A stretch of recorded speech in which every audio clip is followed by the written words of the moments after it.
I want to take a moment and talk about communities of practice.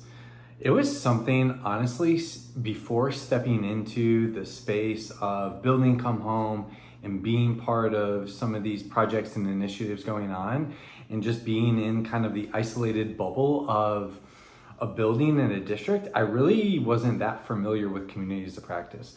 But as as kind of this work has expanded, the opportunities and experiences for me have expanded, I have really started to see and understand the value of communities of practice. And so one of the biggest pieces I remember experiencing as a building leader was like, there's got to be other ways that people are doing things. You know, when we were doing this work around whole child development, adult SEL, all of these pieces, I remember being very proud and wondering, like, where are the people to talk to that are doing it like us or have the same values and are doing things differently? Like, where was that space? And it wasn't until I would go to national principal conventions or different things like that, that really was like once a year, that I was able to engage in some of those conversations. And so I constantly felt like I was in a silo. We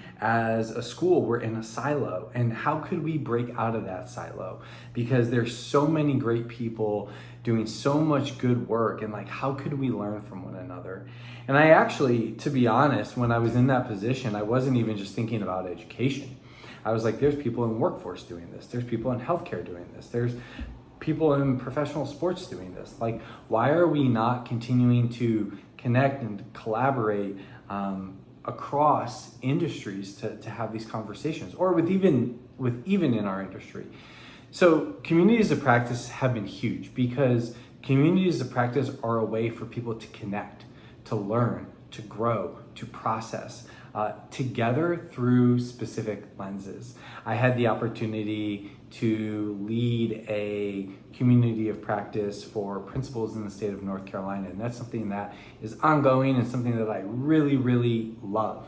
Being able to just connect with these different leaders across the entire state, really all through this lens of emotionally intelligent leadership. Like, how are we being in those spaces, reflecting, learning, processing, navigating our real world experience? And one of the pieces of feedback I received from someone just as we wrapped kind of this year was how much they appreciate the space to process, to come together, to connect.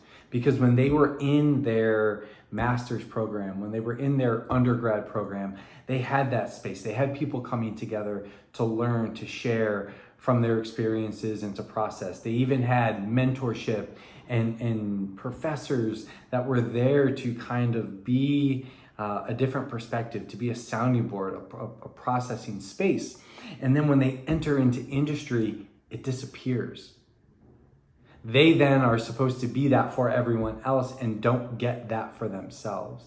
And it just showed and reminded me how important it is to connect. We always come in and we set space, and we obviously have kind of the task at hand that we're going to tackle, but there's so much value in just the conversations they get to have together and hearing, processing, asking questions. Someone says something about their experience and they go, oh, I'm navigating something similarly. How have you done that? Or this is something that we know we're going to have to tackle soon, and it seems like you guys have tackled this. What did you do? All of a sudden, there's this bond outside of their bubble to then go, oh, I have resources, I have support, I have people I can tap into to grow this work. It's all rooted in connection.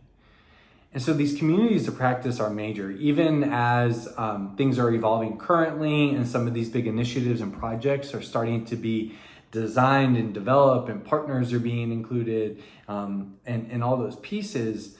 This community of practice aspect of it is really being held tight. We're making sure that it is going to be represented. It is going to be there. It is a space that's always going to be available, because it is the space that most frequently disappears. And that's what people want. There's so much value in being able to connect with like-minded people or other people who are doing the similar type work and learning from each other's experiences, tapping into each other's resources. So communities of practice are just a huge, huge piece of growth, development, streamlining, sustainability, power in numbers. Like, there is so much there that exists because of these communities of practice. So it's something that I've really started to enjoy. I enjoy being a part of them. I also enjoy leading and facilitating them. And so communities of practice are just that piece that continues to keep us moving, keep us learning, keep us growing together. And we need to continue to prioritize those spaces, because the people, whether you're in industry or education or higher ed, doesn't even matter. We all want it. We want to connect with people to learn what they're doing and how they're doing it.